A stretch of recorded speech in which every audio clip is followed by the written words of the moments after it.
আসসালামু আলাইকুম। প্রিয় দর্শক, অন্য মঞ্চের আলোচনায় আপনাদের সকলকে আমন্ত্রণ জানাচ্ছি।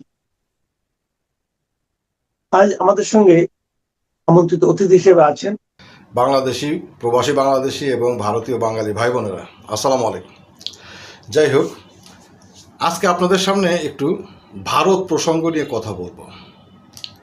কোনো পক্ষ অবলম্বন করে নয়, ভারতের পক্ষে বা বিপক্ষে নয়, অরিজিনাল চিত্রটা তুলে ধরব। ভারতের জন্য অশনি সংকেত। বর্তমানে চতুর্দিক থেকে শুধু ভারতের জন্য দুঃসংবাদ আসতেছে।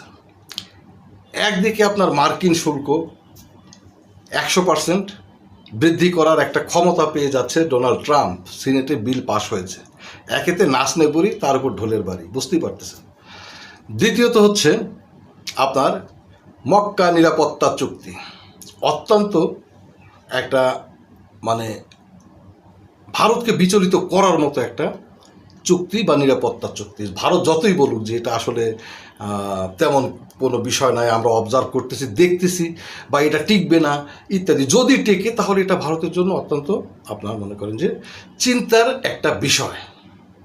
কারণ চুক্তির বাইরেই তুরস্ক গত যুদ্ধে, ভারত পাকিস্তান যুদ্ধে, সিঁদুর যুদ্ধে তুরস্ক চীনের সাথে মিলে পাকিস্তানকে কিভাবে সহায়তা করেছে আপনারা সকলেই দেখেছেন।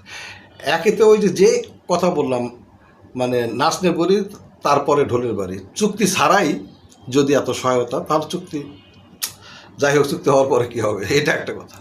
আর একটা বড় মাপের অশনি সংকেত দেখা যাচ্ছে ওই দূর আকাশে মিটি তারার মতো জলে, মিটি না, বেশ বড় ওই সন্ধ্যা তারার মতো জলে। সেটা হচ্ছে কি জানেন? মিশর, কাতার, সোমালিয়া এরা সহ বাংলাদেশের এই নিরাপত্তা চুক্তিতে ঢোকা। কোন নিরাপত্তা চুক্তি? এই মক্কা নিরাপত্তা চুক্তি, যে চুক্তি বর্তমানে 3টা দেশ, পাকিস্তান, সৌদি এবং তুরস্ক মিলে ওপেন করেছে, কিন্তু অন্যদের জন্য এটা উন্মুক্ত রেখেছে। দর্শক মণ্ডলী, এই হচ্ছে দর্শক মণ্ডলী কেমনে এখানে বাংলাদেশের নামটা কেন আসতেছে, বিষয়টা আপনাদেরকে অবশ্যই আমি বলবো, বিস্তারিতভাবে বলবো। দর্শক মণ্ডলী, শেষ পর্যন্ত সঙ্গে থাকতে হবে। বাংলাদেশের বিষয়টা শেষের দিকেই আলোচনা করব, আপনারা শেষ পর্যন্ত সঙ্গে থাকবেন। সেই সাথে ভারতের অভ্যন্তরীণ নানান ধরনের জটিলতা, ছাত্র অসন্তোষ, এগুলো তো লেগেই আছে। দর্শক মণ্ডলী, চতুর্মুখী একটা জর্জরিত অবস্থা, অশনি সংকেত এই কারণেই বলেছি। এগুলো কোনোটাই আমার নিজ থেকে বলা বা নিজ থেকে বানানো কোনো কিছু নয়, বাস্তবতাটাই তুলে ধরাটাই হচ্ছে আমার কাজ, কোনো পক্ষ বিপক্ষ নিয়ে নয়।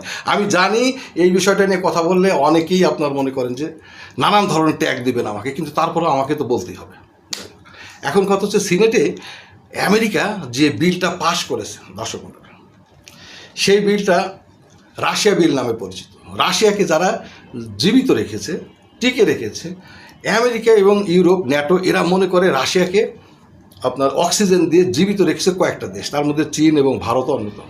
আর বাকি হাঙ্গেরি মাঙ্গেরি আরও কিছু আছে, এগুলো আর কতটুকু আপনার মনে করেন কি, কিন্তু মূলত চীন আর হচ্ছে ভারত, এদেরকে আপনার মনে করেন যে সহায়তা করার জন্য, এরা যেন আর রাশিয়াকে আপনার মনে করেন সহায়তা না করে। সহায়তা করা মানে রাশিয়া থেকে যে কোনো কিছু ক্রয় করা মানেই রাশিয়াকে সহায়তা করা, রাশিয়ার কাছে কোনো কিছু বিক্রি করা মানেই রাশিয়াকে সহায়তা করা, তাদের ভাষায়। কথা হচ্ছে যে সেটা যেন করতে না পারে, তার জন্য মার্কিন প্রেসিডেন্টকে আপনার মনে করেন 100% শুল্ক বৃদ্ধি করার বা আরোপ করার, অর্থাৎ ডাবল দাম হয়ে যাবে, এরকম শুল্ক আরোপ করার ক্ষমতা দিচ্ছে সিনেট। অলরেডি এটা 86-11 ভোটে পাশ করেছে। Not a matter of job. আপনি শুধু ভোটের যদি আপনি মনে করেন ব্যবধানটা দেখেন, যে মার্কিন সিনেটররা কত পার্সেন্ট এই চীন এবং ভারত সহ এই দেশগুলো, হাঙ্গেরি আর স্লোভাকিয়া কি আছে, এই কয়েকটা দেশের উপর, 5টা দেশ, তার মধ্যে এই 2টাই মেইন আর কি, এদের উপরে শুল্ক বৃদ্ধিতে কি পরিমাণ তারা এক পায়ের উপর দাঁড়ানো।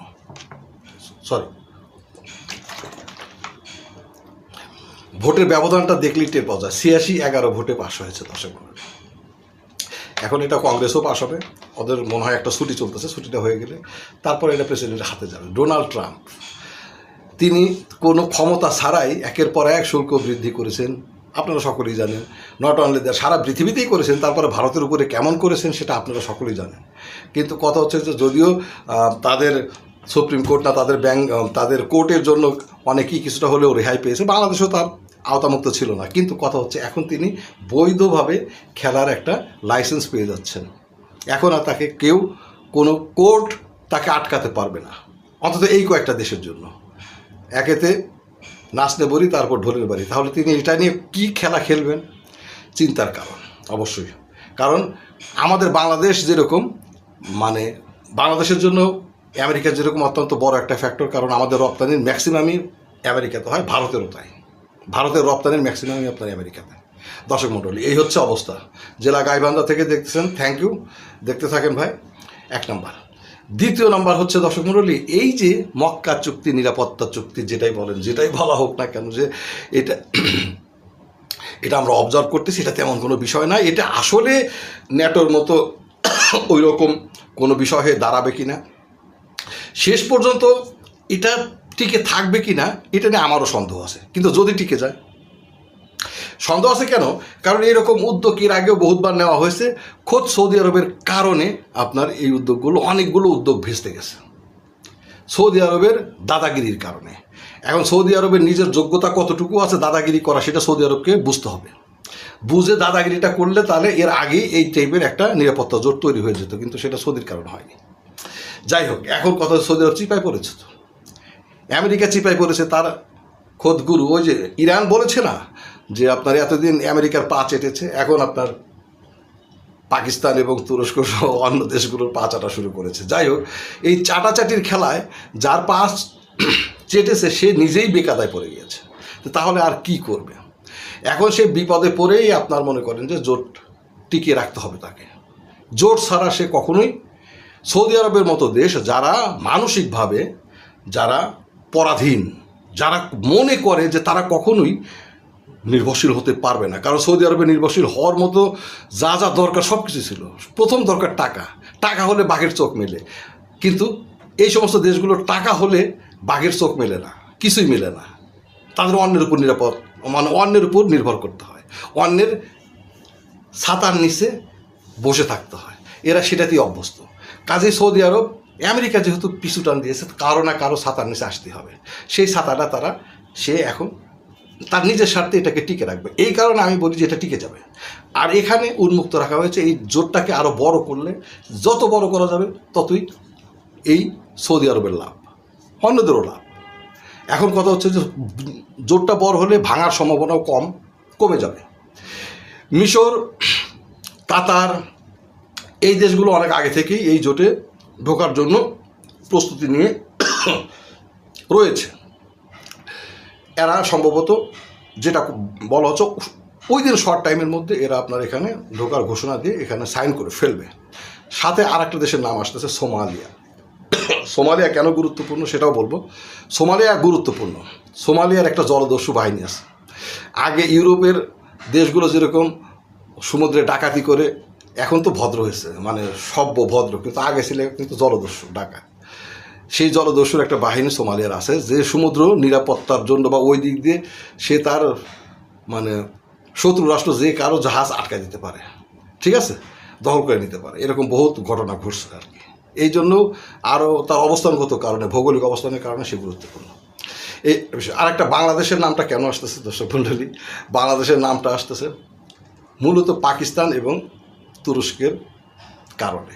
পাকিস্তান এবং তুরস্ক ভৌগোলিক আপনার বা আঞ্চলিক প্রাধান্য বিস্তার থেকে শুরু করে সব কিছুর বাংলাদেশকে দরকার।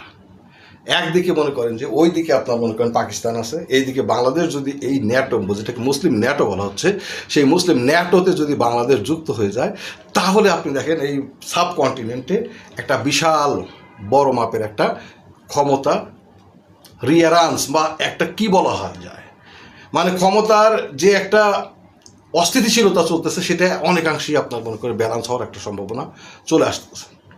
চাইলেই কেউ আপনার তাফালিং করতে পারবে না। এখানে মিশরের ঢোকাটা অত্যন্ত গুরুত্বপূর্ণ। কেন গুরুত্বপূর্ণ আপনারা জানেন কি না জানি না, মিশরের একটা বিশাল বিমান বাহিনী আছে, এবং সেই বিমান বাহিনী, সেই বিমানগুলোকে সে আবার বিভিন্ন দেশের কাছে ভাড়া টাইপের, মানে স্বার্থের বিনিময়ে তো আর একটা দেশের জন্য হয়ে তারা কাজ করে। কিছুদিন আগে আপনারা দেখেছেন না, আরব আমিরাতের ইরানের হাত থেকে আরব আমিরাতকে রক্ষার জন্য মিশরের এক স্কোয়াড্রন রাফায়েল বিমান নিয়ে মিশরের সিসি সাহেব আরব আমিরাতে হাজির হয়ে গিয়েছিলেন। এদের এই অভ্যেস আছে।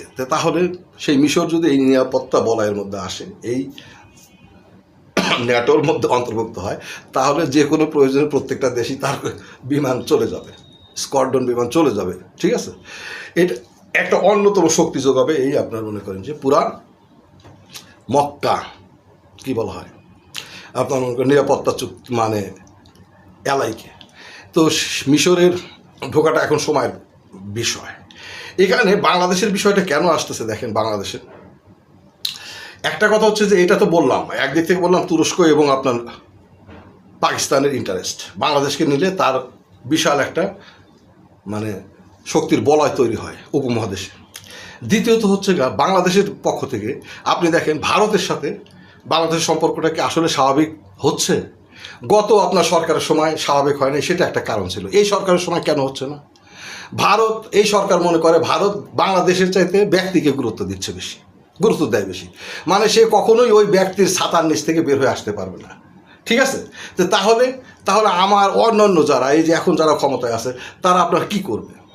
তারা আসলে একটা, তাদের তো একটা আপনার মনে করেন যে সেলফ ডিফেন্স লাগবে।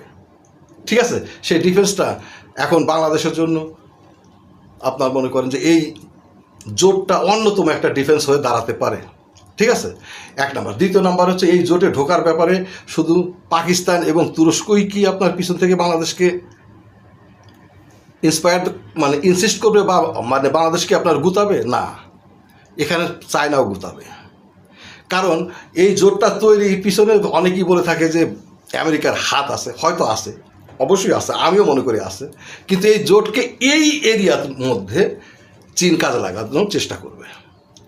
এই জোটের মধ্যে বাংলাদেশকে অন্তর্ভুক্ত করা এটা চীনের জন্য অন্যতম একটা ভারত বিরোধী অবস্থানের অন্যতম একটা হাতিয়ারে পরিণত, মানে অন্যতম একটা কি বলে ভূকৌশলগত একটা